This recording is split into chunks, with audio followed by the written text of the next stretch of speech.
nós vamos falar do verdadeiro Templo de Salomão. Nós sabemos que Salomão representa um sexto princípio, um sexto senhor, enquanto que seu pai Davi representa um quinto senhor. Todo mundo atribui a estrela de Davi como a estrela de 6 pontas, quando na realidade é a própria estrela de Salomão, porque Salomão é um ser de uma sexta hierarquia, enquanto que Davi é um ser de uma quinta hierarquia. Isso significa que Davi liga-se ao pentalfa, ao pentagrama, ao pentáculo, enquanto que Salomão liga-se ao hexágono, liga-se também à estrela de 6 pontas. E a sabedoria de Salomão realmente é fantástica, o que indica que ele não é um ser comum, é um ser especial colocado na face da terra. Davi, o seu pai, já era um verdadeiro gênio, e Salomão, o seu filho, embora seja de um sexto princípio, era um gênio e meio, podemos dizer, porque ele tinha, além do conhecimento do mental abstrato, que tipificava Davi, ele tinha também a intuição, ou então o princípio búdico, que tipificava Salomão. E com toda esta sabedoria, nós podemos dizer que a própria Bíblia fala que Salomão é o ser mais sábio que já existiu até então, e nós podemos dizer que existiu até agora, e somente avataras de altíssima consciência conseguiram superar o próprio Salomão. Ele deixou 3.000 provérbios, 1.005 cânticos. Veja só o poderio deste homem. Sabia tudo, tudo mesmo, sobre o ser humano, sobre plantas, sobre animais, aves, répteis, peixes. O homem era um verdadeiro sábio. E Salomão, nós sabemos, pegou a herança do seu pai, o seu compromisso material e seu compromisso espiritual. E atrás desse compromisso espiritual, ele se incumbiu de criar o templo que o seu pai, Davi, não conseguiu, porque ele estava altamente comprometido com problemas internos familiares e também com problemas de guerra.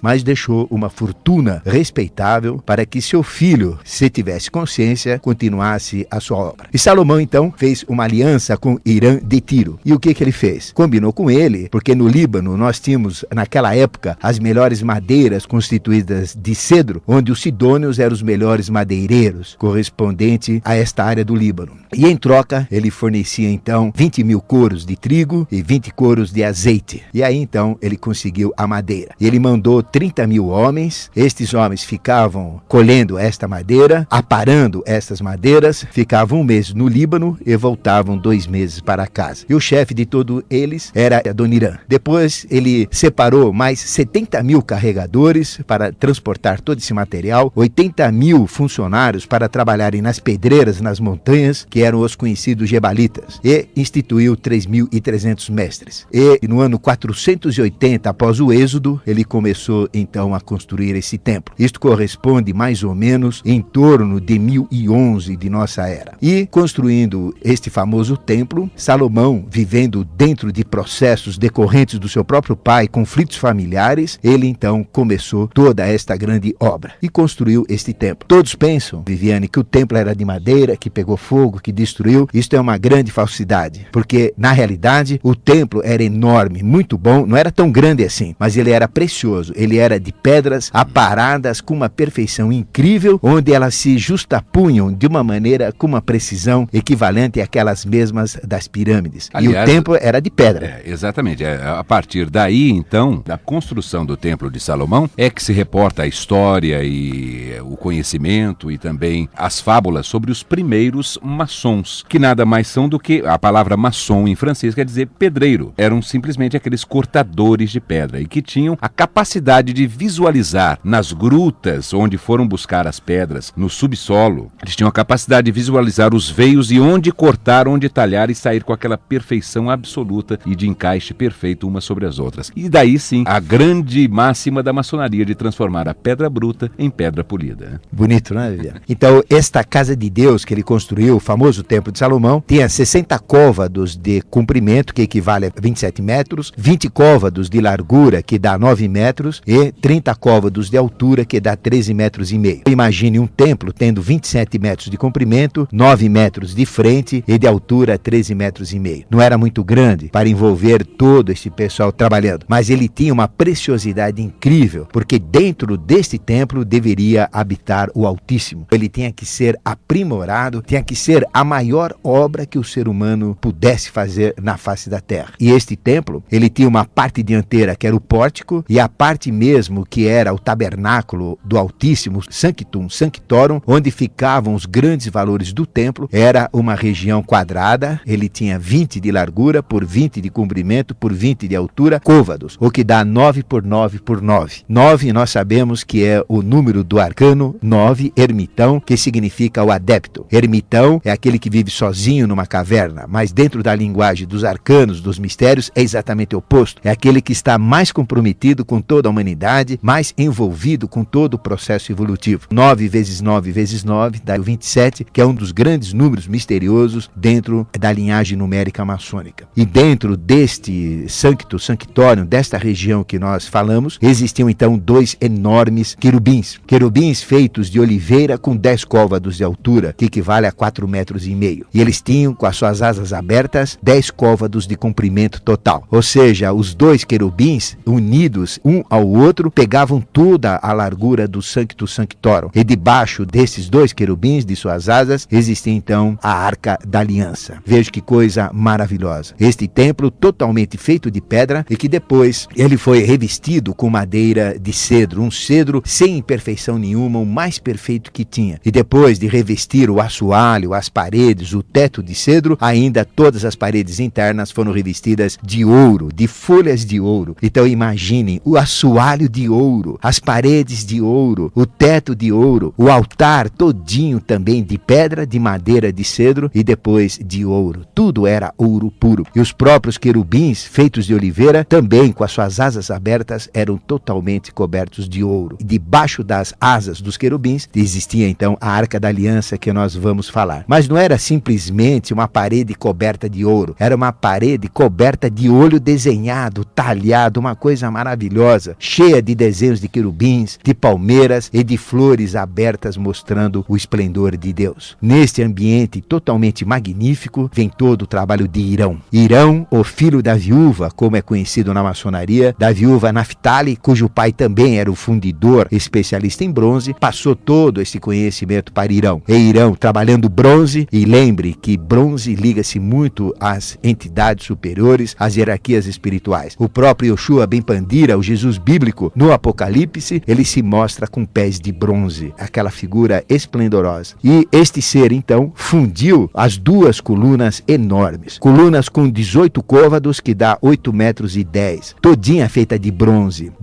oco, e o diâmetro dessas 2 colunas tinha 1,70 metro, o próprio diâmetro dessas colunas. Então imagine uma coluna de 8 metros por 1,70 metro de diâmetro, oco e feita ainda de bronze. Olha que coisa maravilhosa. Em cima dessas 2 colunas, ele colocou um capitel, tendo 2,25 metros de altura. E nesse capitel tinha toda uma rede de desenho de malhas com 2 fileiras de romãs. 200 romãs em cada capitel. E nós sabemos que romã é o próprio símbolo dos mundos interiores, porque abrindo a romã, ela é vermelha por dentro e cheia de sementes. E nós sabemos que ela é o símbolo do Plutão, é do Hades, dos mundos inferiores. E veja que coisa maravilhosa, porque antes de Perséfone, que foi o nome que Plutão deu a Core, que foi a sua esposa raptada de Deméter, a mãe natureza, antes que ela voltasse a primeira vez, quando a terra estava careca, nós estamos entrando na primavera, vamos falar muito disso, desprovida de vegetação, porque a sua mãe, Deméter, preocupada com a sua filha, triste e pesarosa, não mais cuidou da terra. E para voltar à terra, o que fez Plutão? Colocou sementes de romã, 5, veja o número, 5, que é o número destas hierarquias, colocou 5 sementes de romã na boca de Perséfone, e quando ela surge na face da terra, vem toda a primavera. Veja o simbolismo do romã dentro desta coluna maçônica, símbolo de uma renovação, símbolo de uma transformação, símbolo das próprias hierarquias de um 5º princípio evolutivo, destes anjos caídos no meio da humanidade. E de uma fraternidade também, Ademar. Porque de uma fraternidade. Veja como são os grãos das romãs. Eles são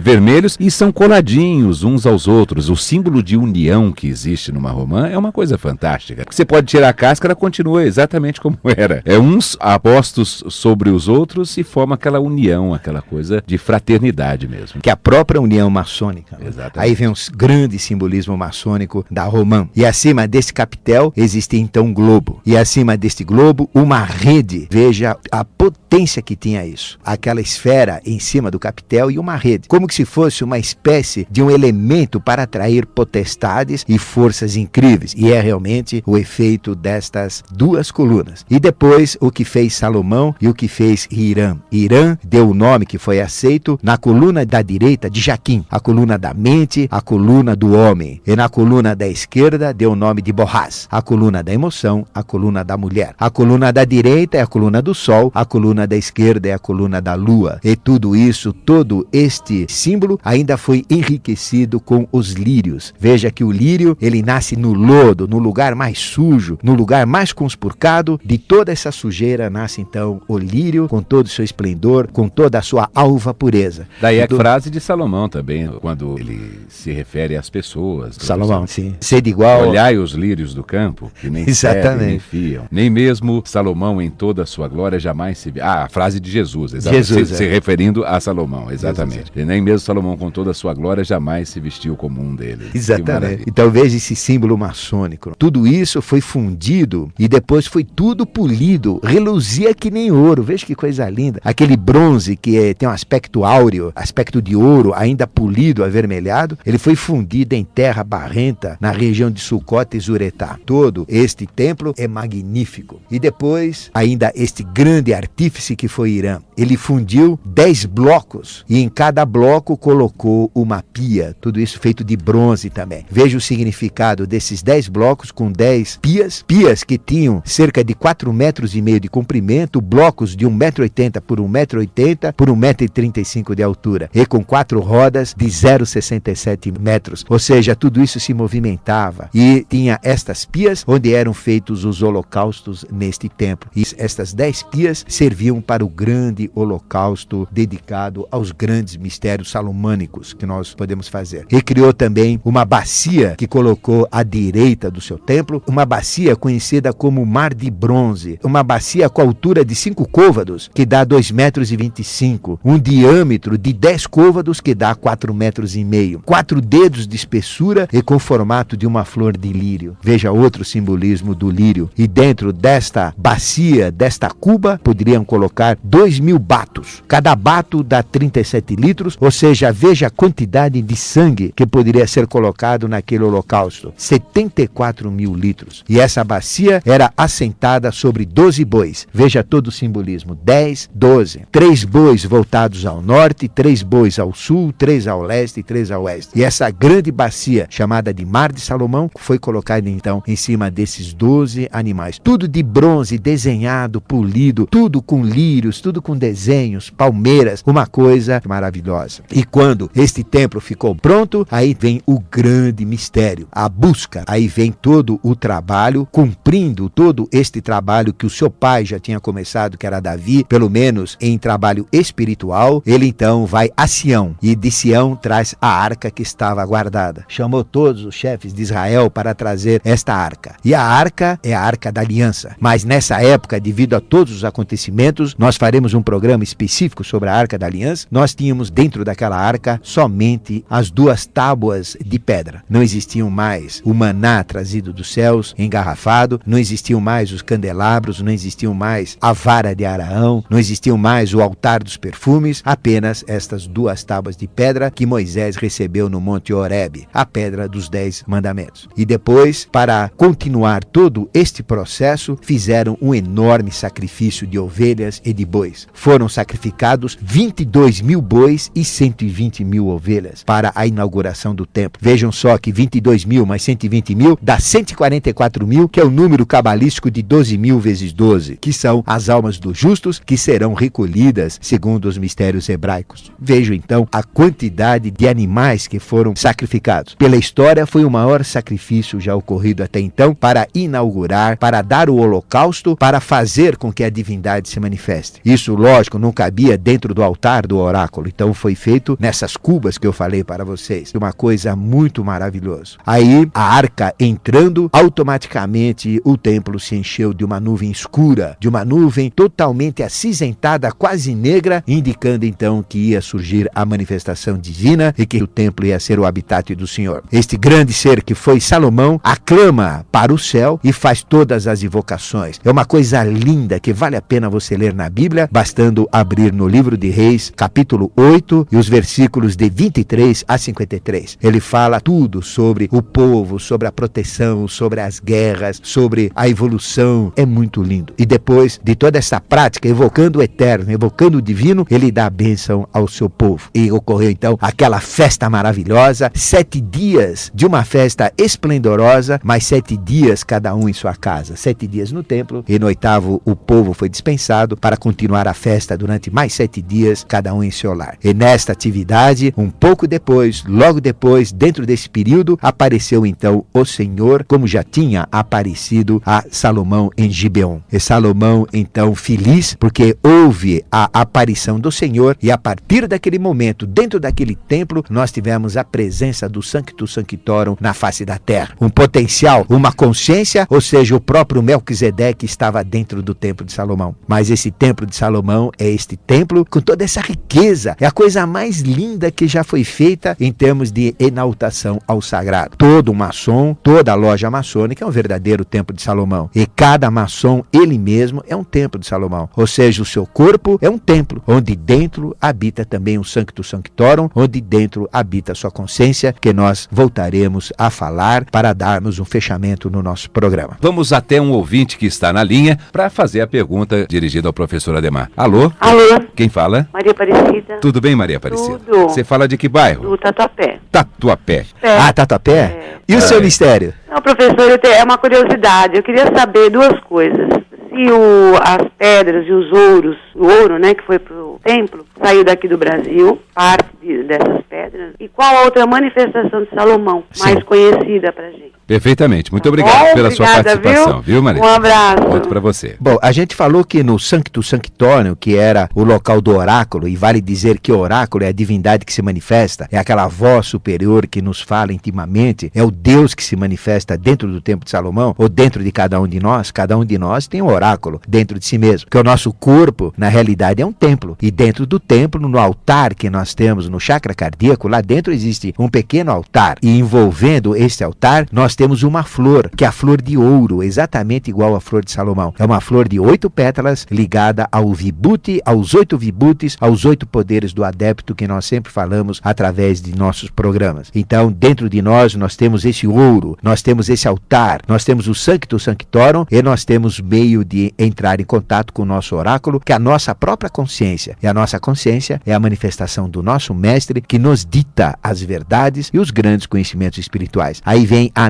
meditação. Medita a ação, medita os conhecimentos. Este é o grande mistério. Mas dentro do templo de Salomão, nós falamos da riqueza, ele era todinho revestido de ouro internamente, ouro trabalhado. Mas fora disso, todas as riquezas de Davi, que ele conseguiu através das guerras, que ele conseguiu através de ser um rei nobre, um rei assim muito admirado, muitas pessoas levavam ouros, levavam prata. Então dentro existia uma área muito rica. Alguns falavam que esses mistérios e estes segredos, estes tesouros ficavam dentro das colunas ocas do templo, que é Jaquim e Borrás. Mas dentro do próprio templo existia uma área onde ficavam todas as riquezas, todas as relíquias que Davi passou a Salomão. Fora aquelas que Salomão também adquiriu. O próprio rei de Tiro deu muito ouro. A própria rainha de Sabá também levou muito ouro para Salomão, porque ela ficou muito estarrecida, muito assustada com o poderio e a sabedoria de Salomão e levou muita riqueza. Então grande parte desses mistérios relacionados a Salomão vem da rainha de Sabá. Agora a rainha de Sabá é um outro mistério que nós vamos falar. Nós temos todos os mistérios do coronel Fawcett, que se perdeu no Roncador, atrás das minas do rei Salomão. E as minas do rei Salomão, uns dizem que ficava na África, porque na África do Sul nós temos uma quantidade muito grande de ouro, nós temos quantidade muito grande de diamante, mas além dos mistérios relacionados aos poderes, a toda essa riqueza que existe na África do Sul, bem longe do templo de Salomão, nós temos também determinadas pedras que lá existiam, que não existem na África e que existem apenas aqui no Brasil. São mistérios maiores ligados aos mistérios do rei do mundo. Que na realidade, vamos abrir o jogo, Salomão não era um ser humano, era um ser de altíssima hierarquia, uma expressão do próprio Melquisedeque na face da terra, por sua vez ligado a um 6º princípio, que é o princípio da intuição, que por sua vez era filho filho de Davi, também um ser de altíssima consciência, e nós sabemos quem é a linhagem de Jesus. É Davi. Quem é Jesus? É uma volta de Davi, é o próprio Davi manifestado na face da terra. E grande parte desses tesouros vieram de uma região intransponível, de uma região maravilhosa que nós chamamos do Lago de Paranoá, frente a Manoá. E Manoá é Manaus, é o Xangri-Lá, é a Agartha, terra do Prestes João, o Eldorado, onde um senhor que usava roupas de ouro, cheio de pedras preciosas, era o dono das riquezas. Ligado aos mitos andinos, ligado aos mitos do interior do Brasil, onde nós temos os Chavantes como os grandes, a chave das antas, os grandes mistérios deste poderio. Então, grande parte das riquezas que estavam no Templo de Salomão, obviamente, vem da própria África e também vem desse misterioso Brasil. É uma pergunta muito interessante e muito rica que você deu. São mistérios ligados ao Rei do Mundo, mistérios ligados a Melquisedeque. E é bom a gente recordar, o professor Ademar falou muito de Irã Abif falou só um pouquinho de Irã de Tiro, o Irã rei de Tiro, que foi o grande sustentáculo através das riquezas. Dos fenícios, porque os fenícios é que detinham essa sabedoria da navegação. Isso. Então eram eles, e aí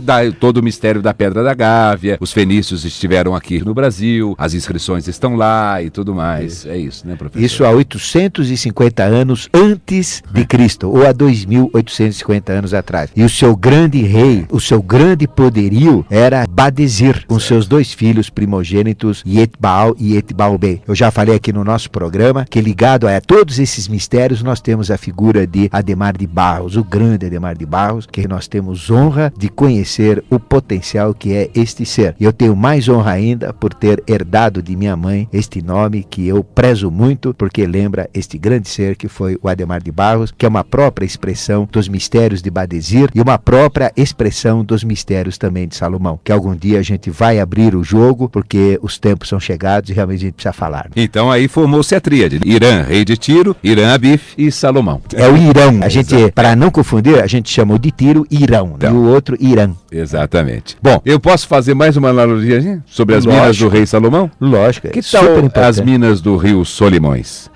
Bom, vamos a mais um ouvinte. Essa agora você deixou o pessoal com a pulga atrás da orelha. Então. Rio Solimões. Olha aí. Você já está dando dica onde fica a Manoá. E veja, onde fica Manaus? As margens do Amazonas, que é onde tem as Amazonas da mitologia, onde tem os mistérios também do rio, continuação do rio Solimões. Exatamente. O pessoal começa a entender.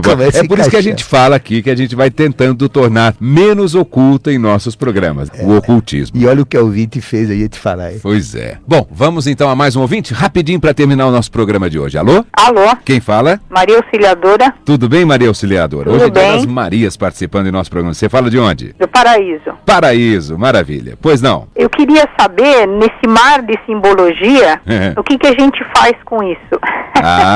Perfeitamente. Boa pergunta. Porque a gente tem que usar os símbolos em favor da nossa evolução e de uma forma que realmente se concretize. Parabéns pela sua pergunta. O professor responde para você pelo rádio. Muito obrigado. Obrigado. Realmente, Maria, faltava essa pergunta para a gente completar o conhecimento. A linguagem simbólica é uma linguagem eterna. Ela não se apaga. Não adianta passar borracha no símbolo. O próprio simbolismo do Templo de Salomão, ele é eterno. Ele está presente em toda a tradição e todos os templos que seguem todo o padrão canônico, ele tem medidas, ele tem proporções, ele tem uma série de requisitos que são dados por monges chamados de construtores, para fazer com que este templo adquira fatores sagrados. Vejo que as duas colunas, com aquela bola, com aquela malha na frente, captavam energias tremendas, e todo de ouro captava mais energias ainda, e toda essa energia era necessária acontecer para todos os mistérios desse templo. E o simbolismo, o que você faz com o simbolismo? Simplesmente medite sobre eles. Nós falamos da romã, procure estudar o que é a romã, medite sobre a romã e você vai ter grandes respostas. Medite sobre o lírio, medite sobre a palmeira, medite sobre o boi, medite sobre a ovelha, medite sobre o cubo, medite sobre o número 9, sobre o número 27. Toda essa riqueza simbólica é o que vai permitir o entendimento global. Você não precisa entender tudo de uma vez. Cada vez que você vai entendendo um símbolo, você vai fazendo essa tessitura do conhecimento e vai adquirindo bases para o entendimento global. Este é o motivo de todo esse simbolismo simbolismo. Eu vou falar só um rapidamente, que é o da palmeira. Nós temos ligados aos mistérios. No próprio templo de Salomão, ele era rodeado de desenhos de palmeiras. E a palmeira aqui, nós temos os grandes mistérios de um Manu, que equivale ao próprio Salomão, mas o Manu indígenas, que nós chamamos Tamandaré. Tamandaré é depois da volta. Ele, seu aspecto feminino, depois do dilúvio universal, grudaram numa palmeira e depois, num pequeno pedaço de terra e numa palmeira, e depois, quando acabou o dilúvio, essa palmeira conseguiu se assentar. Da mesma maneira que veio a pomba trazendo um ramo de oliveira para um Noé bíblico, para ele veio o guanimbi, que é o nosso pássaro brasileiro, trazendo também um ramo de uma planta típica indígena. E aí o que ele fez? Pegou do tronco da palmeira e começou a construir a base de sua casa. Das folhas fez o seu telhado, do coco usou o líquido como soro para a sua sustentação, da polpa seu alimento, da cuia fez utensílios de cozinha e das fibras do coco fez a sua roupa. Veja o simbolismo que uma palmeira tem, a riqueza que tudo isso tem ligado a esses mistérios superiores. E tudo isso liga-se, se você entende o simbolismo de uma palmeira no tempo de Salomão, você já associa com o nosso Tamandaré, com o nosso Noé bíblico para os nossos indígenas. Veja a riqueza que o simbolismo tem.